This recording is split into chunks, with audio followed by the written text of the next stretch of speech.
मालेगाव शहरात 2008 साली झालेल्या बॉम्बस्फोट खटल्याचा आज निकाल लागला आहे. 17 वर्षानंतर हा निकाल लागलेला आहे. त्याच्यामुळे मालेगावात आनंद उत्सव साजरा केला जातो आहे. विशेष म्हणजे शालेय मंत्री दादाजी भुसे यांच्या कार्यालयाच्या बाहेरही तुफान फटाक्याची आतिषबाजी करण्यात आलेली. माझ्यासोबत बोलण्यासाठी दादाजी भुसे साहेब आहे, त्यांच्याकडून जाणून का हा जो निकाल लागला आहे त्याच्याकडे ते कसं पाहतं. सर, काय म्हणाल, हा जो निकाल लागलेला आहे कसं वाटतं? 17 वर्षानंतर का होईना माननीय न्यायालयाने त्या ठिकाणी न्यायनिवाडा केलेला आहे. तत्कालीन काँग्रेसच्या सरकारने हिंदुत्वाला भगवा दहशतवाद, हिंदुत्व दहशतवादी हे नवीन शब्द आरूढ करायला घेतलेले होते. मला वाटते की या न्यायनिवाड्याच्या माध्यमातून त्यांना मिळालेली ही एक चपराक आहे.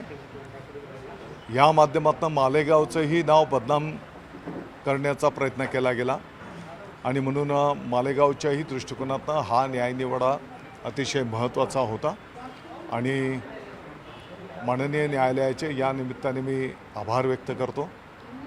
काँग्रेसने या संदर्भामध्ये देशाची समस्त हिंदूंची माफी मागितली पाहिजे. अर्थात त्यांनी माफी मागितल्याने पण जे निरपराध साधू संत ज्यांनी देशाची सेवा केलेली आहे असे लोक काही वर्ष जेलमध्ये राहिले, त्यांचं दुःख काही भरून निघणार नाही. साहेब, मुंबईला जे साखळी बॉम्बस्फोट झाले होते त्यांचेही जे आरोपी होते ते निर्दोष सुटले. मालेगावचेही आरोपी निर्दोष सुटलेले आहे. बॉम्बस्फोट तर झालेले आहे, लोकांचा मृत्यूही झालेला आहे. मग अपराधी कोण? मूळ विषय तोच आहे. ज्यांनी हे निषेधार्ह कृत्य केलेलं आहे त्यांच्यापर्यंत यंत्रणांनी किंवा त्या काळातल्या राजकीय लोकांनी त्या विषयापर्यंत जाणं गरजेचं होतं. दुर्दैवाने अशा भीषण घटनांमध्ये पण हे राजकारण करत राहिले आणि मग भगवा दहशतवाद, दहशतवादी, हिंदुत्ववादी असल्या शब्दांमध्ये हिंदूंना बदनाम करण्यासाठी त्यांनी षड्यंत्र रचून साधू संतांना त्याच्यामध्ये अडकवलं, काही निरपराध देशाची सेवा करणाऱ्यांना अडकवलं आणि याच्यामध्येच ते गुंग राहिले.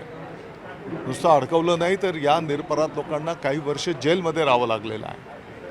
आणि म्हणून मूळ ज्यांनी हे आरोपी आहेत, ज्यांनी घटना केलेली आहे, मला वाटतं की खऱ्या अर्थाने मालेगावचेच नाही, मुंबईचे शेकडो लोकांचे बळी घेणारे सेरीजमध्ये बॉम्ब ब्लास्ट झाले, त्या सर्वांना त्या ठिकाणी त्यांच्यावर कारवाई होण्याची गरज आहे.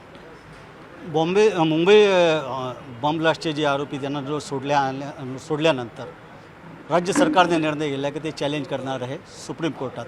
या खटल्यातही असं व्हायला पाहिजे.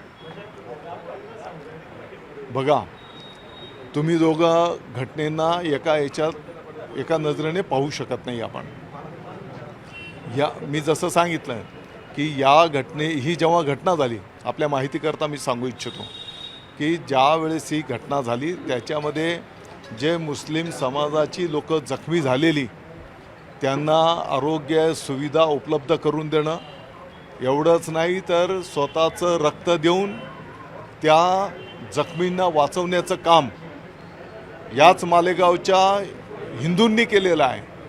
तुम्ही जाऊन विचारू शकता. आणि म्हणून याच्यामध्ये ज्यांनी राजकारण करायला घेतलं होतं खऱ्या अर्थाने ते दोषी आहेत आणि त्याच्यामुळे ज्यांनी घटना या केलेल्या आहेत ते नामनिराळे राहिले.